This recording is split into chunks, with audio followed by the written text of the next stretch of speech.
जैसे अभी लोगों को बताया जाता है कि उसे एलर्जी की प्रॉब्लम है, लेकिन उसका सोल्यूशन नहीं दिया जाता है पूरी तरह से।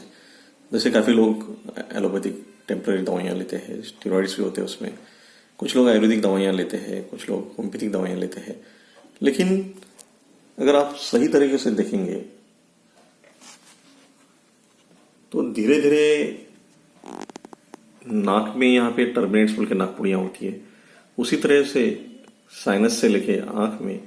कान में, फिर फेफड़ों के नीचे तक जो है जो बदल चालू रहते हैं, तो उसके जो कॉम्प्लिकेशंस होके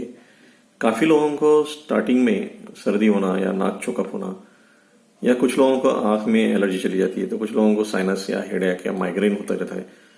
तो कुछ लोगों को कान की प्रॉब्लम्स होती रहती है, कान में खुजली होने से लेके इन्फेक्शंस बार बार होना, टॉन्सिल के इन्फेक्शंस होना, नाक के पीछे बच्चों में एडिनॉइड्स होते हैं उसका इन्फेक्शंस, या गले में इन्फेक्शंस होना। तो ये सब जो होता है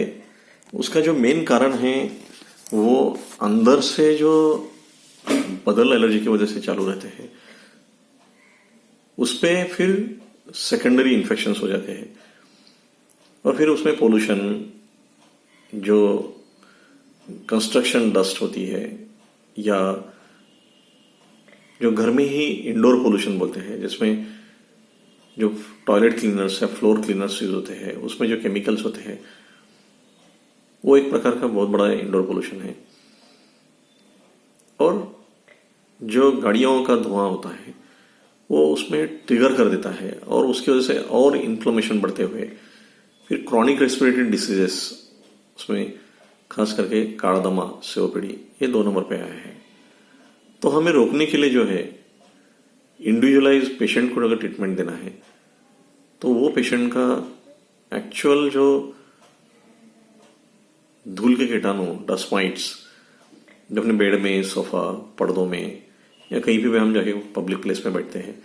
उसके गद्दों में होते हैं, उसी के साथ जो परागकण, पोलन एलर्जी जो कई गुना बढ़ गई है वो, और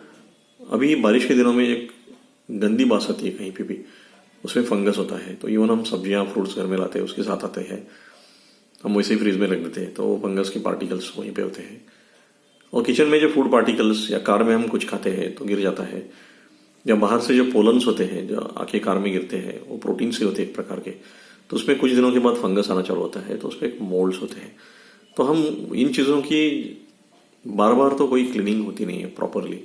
जैसे HEPA filter vacuum cleaner use होने चाहिए आइडियली, सिर्फ पोछा मार के फायदा नहीं होता है। तो वो टेस्ट करके ढूंढ सकते हैं एग्जैक्टली कि वो पेशेंट के लिए किन चीज़ों से तकलीफ हो रही है, और उसके ऊपर उसकी प्रतिकार शक्ति बढ़ा सकते हैं, जिससे उसको पूरा तरह से फायदा होता है लॉन्ग टर्म के लिए। टेम्पररी नहीं तो अंदर से ही एलर्जी का जो बदल हो रहे हैं, जो इन्फ्लेमेशन बढ़ते जा रहा है, वो रोक सकते हैं।